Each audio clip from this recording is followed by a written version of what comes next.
Hi and hello everyone. This is your girl Ngobi Halima, your amazing host of the TIG Agenda, and today we bring you an exclusive about spare the rod and spoil the child.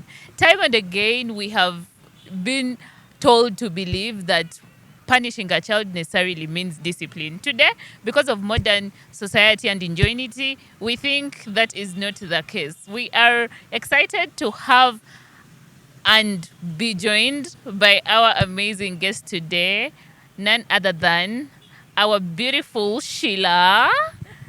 Hi, Halima. Yeah, thank you very much for coming to the show. You're welcome, my dear. Yeah, so today's topic is basically about spare the rod and spoil the child. Yeah, people think when you punish in terms of beating, lack of a better word, it is the way of inserting discipline. What do you think? It has always been a norm. Even in the Bible, it's there. You spare the rod, you're going to spoil the child. And even way back during those days, it has always been said that once omuzadde w'asuula omuggo omwana ayonooneka. So we have to implement it, not in a way that you have to beat every day. Like before we started, I was giving an example that I've been warning my 5-year-old from last year. That last year ended, even this year started, we're almost ending it. The first term is gone, the second term is gone, the third, and she's still, doing the same thing. So you chop her a bit. But of course, as a mother, you feel guilty and you're like, now, should I take something for my baby? There are other parents who don't bribe. For them, it's done, it's done. But of course, me, I'm such a mother that I'll be like, how will I enter the house? And she's looking at me like, yeah, you've done a crime. Yeah, but once in a while, it's not supposed to be done every single day that you're going to use it today, tomorrow. And also, when you overuse it, the child literally gets used of it. And it's like, you know what? It's okay. I'm going to do my things. Mommy will beat me. Yeah, I was actually about to speak about the fact that some people think when you tend to beat the children, it affects them psychologically sometimes. Yeah, And it may not really bring back the results that we intended it to have. What do you have to say about that? mentally and physically, yeah, it will. Because let me tell you, every time you beat a kid, the kid will still do the same. I'll give you an example. When we were still in high school, they would beat us for staying in the dormitories, for waking up late. But did we stop waking up late? Definitely no. We still Yeah. woke up the same time we were. We would still dodge preps and still, go As into a matter of fact, wait to be chased. wait. In fact, you would even walk gently with your books from your dormitory. And I remember because our dormitory was like we're up here, and then you would walk like up to Kingdom Kampala. So literally, you would be like, let me wait for the for the teacher to come and chase me, the teacher on duty. So there are also other punishments besides spare the rod and spoil the child. There are other punishments that you can use besides that. For me now, I have a naughty corner in my house. There's a naughty corner. There is a time where you're like, I'm not going to give you any gift, or I'm not going to buy you this. But you keep on changing so that a kid can also learn that when I do this, mom is going to put me in a naughty corner. But we as parents, naughty corners have always been there. They never change. Because my naughty corner is in the bedroom and it has a cockroach. So do you want to go in that naughty corner? Definitely no. So you're going to do good things so that you not train yourself to be in that naughty corner. So that in that naughty corner where there's a cockroach, and you know what cockroaches do. So they turn up to be good, and gradually it's not one thing that you're going to wake up and incite into a child. It's slowly by slowly. Yeah, it happens gradually. Okay, now let's talk to someone who does not have a naughty corner. Or okay, we have parents who do not do believe in the real saying itself. Like they believe that the narrative only and only works that way. Discipline can only be done through beating. Speak to them. It's not necessarily that every time a kid does something, you're going to beat her. First of all, mentally and physically and emotionally, you don't know what that kid is going through. Yeah. You don't know what that kid is feeling. Like, you don't want to be this parent. Every time you come in, the children disappear in the bedrooms. Every time you come in, instead of having a conversation with your children, they're nowhere to be seen. I have a testimony to that. I think for the last 30 years, my dad has never laid a hand on me. The biggest thing my dad did was to throw car keys to me, and which later he told me, "Give me my car keys," and he apologized.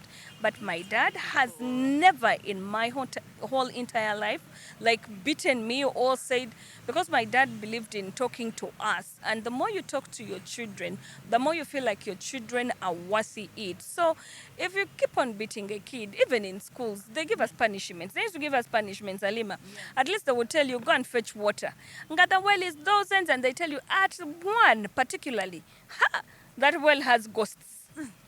So then have you to do then you everything. sit and think, and you're like, now this well has ghosts. Now if I do this, or they tell you you're going to be the one to sit in that compound the whole day. Every parent who comes, that one did something wrong every time, and that one was the one who did this every time. That, like, it becomes like every now and then that you're the bad one. So you keep on changing. I so don't believe in beating. Sometimes when it's too much, I walk away and go to my bedroom, because you might beat a kid, by the way, and you kill a kid. And what happens? You're either put in jail for a life imprisonment, you're either imprisoned for 50 years, but will you bring back that child that you beat and killed? Everyone in society will look at you and say, this one is a murderer, is a monster. How do you beat a kid? And you cannot also live by yourself. Exactly, but you know, we honestly. have seen these things happen. We've seen parents who beat children. I don't know if you people have heard of story of a certain gentleman, because this kid had a stepmother. The kid says the father was sleeping on, was trying to force himself onto this little girl, but then the girl refused. Do you know what they did? They got hot water and burnt the whole kid, like the whole, for like real? this kid was literally burnt to an extent that you could see the flesh in its bones. Was it biological? The biological father. What? And then the father's like, no, I didn't do this because it wasn't me. No, no, no, these kids are lying. But you have done it. But how do people in the society look at you? How do the people that you stay with look at you? They're going to look at you like a monster, as a murderer. So sometimes it's worthy to walk away, or sometimes To reduce on the anger. get on the, you know, children are children. You people, children annoy. That is a You fact. are not a mother, or you are not a father, when you get children, you learn how to tame up your anger, and you learn how to be patient. Because, oh my God, these little things can spark you off. Like sometimes That me, is my daughter very wakes up true. and tells me, Mommy, give me 2 minutes. Meanwhile, this is time for school. It is 7. We are late for school. She's not yet up. She's not yet up. She's like, give me 2 minutes. You wait. Don't shout at me. I said, give me 2 minutes. In your head, you're like, should I, shouldn't I? And you're like, it's okay. So you have to find ways of getting her try to out of compose that yourself. bed, to make sure you get her into the bathroom, to shower her and take her to school. So if you're not patient, do not involve yourself in parenting. Speaking of patience and school, we've seen this narrative work mostly in the schools. You understand? And I want us to to understand how can a parent and student, or rather a parent and the teacher, co-parent in this case. Because what usually happens is that there is a lot of beating in schools, then at home there is no beating. So sometimes the other adamancy that you earlier on spoke about can be shifted from school to home, even when it is not there. What do you have to say about that? Well, me, my child, you don't beat my child at school. If you Say that again. You do not beat my child at school. And by the way, I'm a parent who stands on that. Why? These teachers also have their own issues. Maybe she has left home and the husband has not done something nice to her, or maybe the wife has not done something nice to him. They are going to all come up and bring that anger on your child. And we have seen the stories, the kids who are beaten and they become lame, the kids who are beaten and they die. There are kids who do suicidal. You find these kids, they have tied a rope into themselves and they are hanging in the dormitories, but you don't know why, you know, because sometimes also the teacher has a problem. Perhaps only teacher mukwanye na gana, we are girls, you know. What happens? This kid will feel so out of place because every time the teacher is like, no wonder you're dense, no wonder you're stupid. Me, honestly speaking, a teacher does not beat my child. Wait for me, explain to me what this kid has done. I, as a parent, I will find a solution of having, like, I will get a best punishment to give to my child, not for a teacher to give a punishment to my child. Wait for me to come, because sometimes this is my child. You do not know for how long it took me to conceive this child. You do not know for how long I was looking for these pregnancies. Yes, children annoy. Even there are children who are in secondary that annoy, but you don't beat someone's child. Talk to these kids. Yeah, people, there are times beating, we think it's a solution, or parenting is different. Yes, I tell people the way I parent, Halima, is not the same way that you're going to parent your children. We parent differently. My parenting system is quite different from your parenting. So sometimes when we are parenting, we need to use different techniques. Like, I, for one, I don't believe in a teacher beating. Let me know, call me and tell me, you know what happened?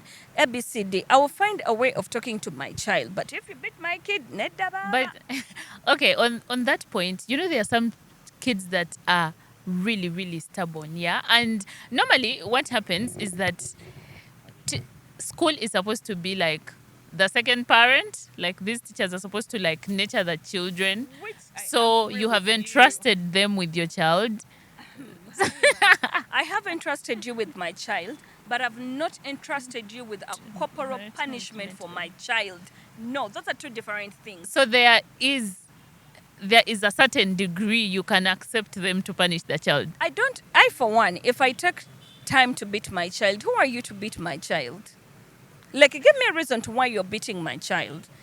I'll give you a scenario. My little girl was in a certain school, but all the time, like, you know how you go in the morning and then this baby is crying and you're like, da, da, da, da, da, you're a bad baby, da, da, da, da. Sit behind that, don't move. So the dad carries the kid and puts the kid here, and it's like they're driving together. So we reached school, I took her to her class, and guess what?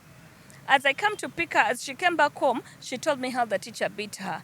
My friend, I walked without shoes to enter a baby class to ask this teacher, give me one reason why you beat my child. Already we had a disagreement in the morning. And this teacher was like, because she didn't want to enter in class. I'm like, yo, I pay the school fees.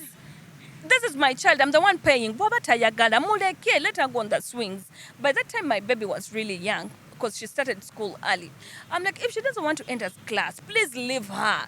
That is her. Doesn't that, in a way, make the work for the teachers difficult? No, but this is a baby. She's in baby class. Oh, yeah. You get it. You get my point. This is a child who is in baby class. And then this baby had kept on telling me, Mommy, teacher Brenda beats me. Mommy, teacher Brenda beats me. 1, 2, 3. I'm like, I even told the dad, by the way, if you want to follow me, park your car. I went and I said I want to meet this so-called teacher. But it wasn't me, the first parent, who had complained about this teacher.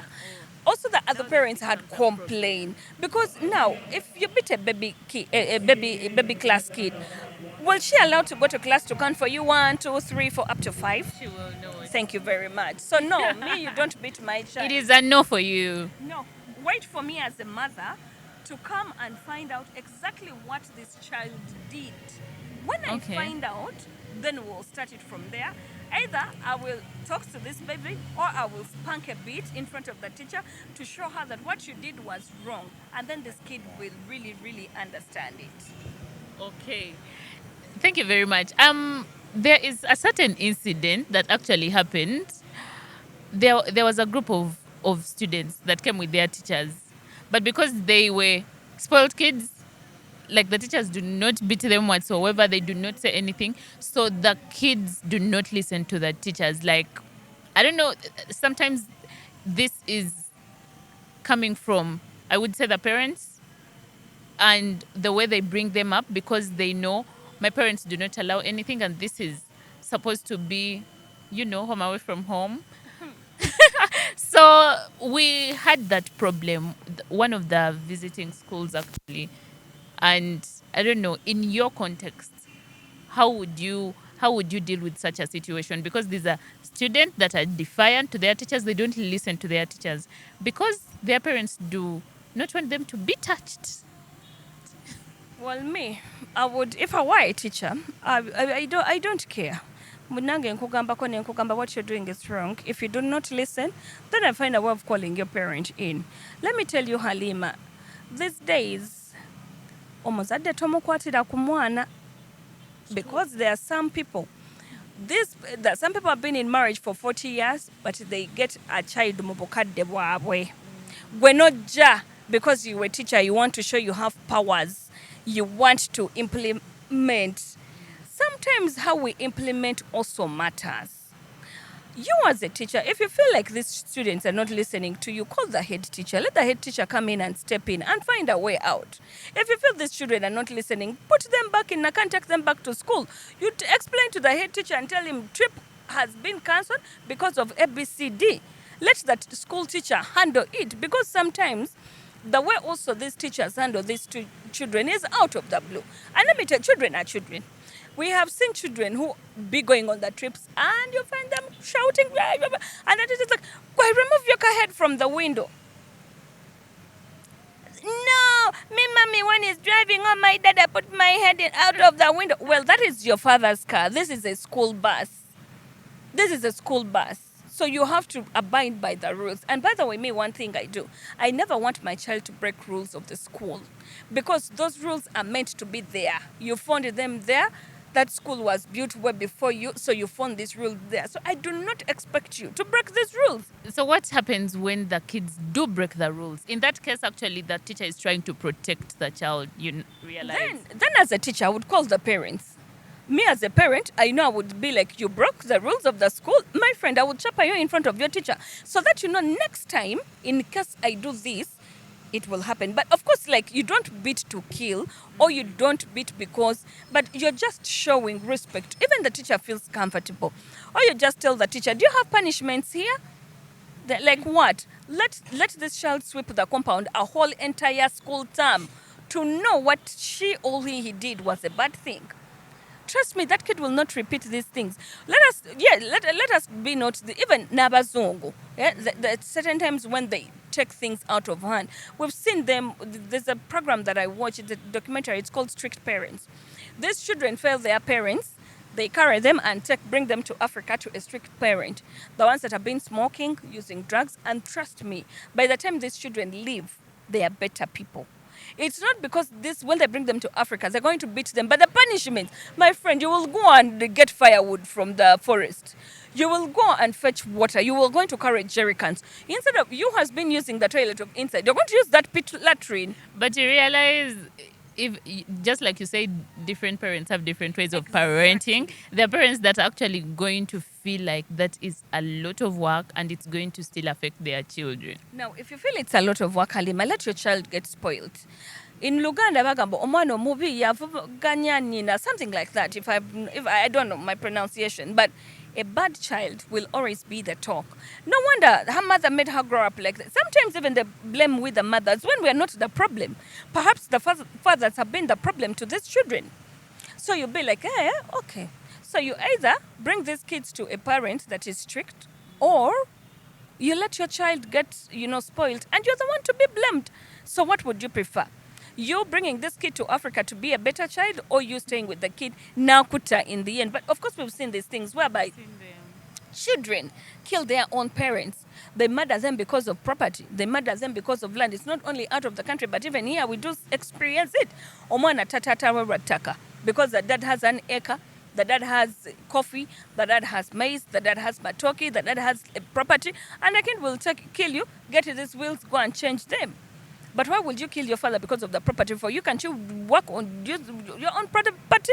Because some of us have grown up seeing our parents working, and I think that's why we are working. Because the property of my mother and father is not my property. I need to work for my own property. So it's up to you as a parent. If you want your kids to get spoiled, the kids will. It's also about upbringing. Yeah. How do you upbring these children from the Debwamuzala to the years of about like 5, 7? This kid will know when mommy says no. It is a no. If mommy says yes, it's a yes. Halima, even though you cry and I said I'm not going with you, I will not go with you, because crying has never killed a child. Have you ever seen a kid who has died because this baby has cried a whole entire life? No. Of course I will go, be with my friends, you will cry and you will be okay. And I will come back and I find you when you're very okay. But those things of saying, because the kid has said, because when I tell my kid this, the kid will cry. My friend, crying has never killed a child. Because me, my baby has habits of crying and doing her legs like this. What do? You chop her the legs. So then next time she knows when I'm going to cry and do like this, she's like, ha. Would you allow teachers to chop her double legs? Of course, if the teacher is beating not to kill, why wouldn't you chop her the legs? Will the legs kill? And you don't get a cane and beat as if you're beating a cow. No. You just get like a simple stick and chop those legs. It's like when you're breastfeeding a kid, Halima. This babies tend a tendency of biting our teeth when you're breastfeeding. But the moment you chop her like this, he'll be like, okay, I'm in shock, so mommy can beat me. Every time the baby tries to, it's like, and they will stop it. So it's up to you. As they say, spare the rod and spoil the child. Well, it's also up to some parents sometimes. It's how you bring up these children. When you bring up a child and this child knows that mommy has said no for a reason, mommy mine will even say, bye, mommy. And that's it. Because mommy said no, and she will believe in it, even though you're lying. You know, we can manipulate these children. They're very easy to be manipulated. So it's up to you to how you bring this child up. Wow, that is very beautiful. It has been an amazing discussion, honestly. Parenting, the different types of parenting, and I mean, what your child becomes is entirely up to you. Yeah, so I want to thank you again for being part of this TIG Agenda exclusive. Just a parting shot for our beautiful viewers. Well, to our viewers out there, one thing that I will tell you, the saying is still there. It has always been there for years. It's also there in the Bible, but it's this: spare the rod and spoil the child. How do you bring up your child is up to you. Parenting is different and we do it differently, but how you bring up a child is all up to you. When you feel like this child has been brought up in a bad way, omwana omubi yagenda okuvumaganyiza eyo mu society. So learn how to bring up your children and let the children know. When mommy says no, it is a no. When there is time for playing and time for meaning business, let's learn how to take these children carefully. Let's teach them the good ways, and also let's teach them to be God-fearing. A God-fearing child is a blessing in a society. So the more you talk to your child to be God-fearing, the more they will be a blessing in the society, and the more you will be proud of them. Because I, for one, my mom is proud of me. I graduated, so I would also want to see my child graduate, so that we can also be proud. But parents, do not forget, spare the rod and spoil the child. And also do not beat to kill. You don't want to be the monster out there. Teach them ways of God. And also if you teach them in a God-manly way, they will grow up as good children. Wow, beautiful, beautiful. Thank you very much. To our beautiful viewers, this has been TIG Agenda exclusive with the beautiful Sheila. She is a mother, by the way. And do not beat to kill. Yeah, that one must have sunk. Do not beat to kill.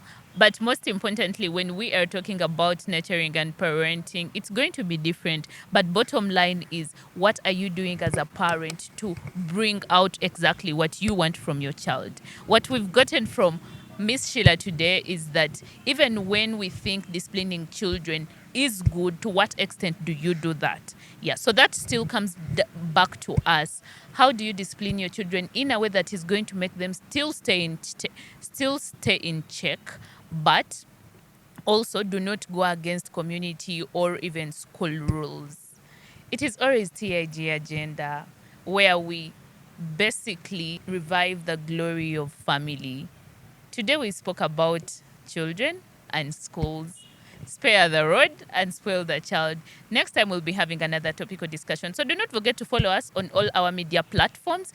TIG Network Africa with a K on TikTok, on Twitter, on Instagram. It is your favorite host, Ngobi Halima. Till next time, catch you.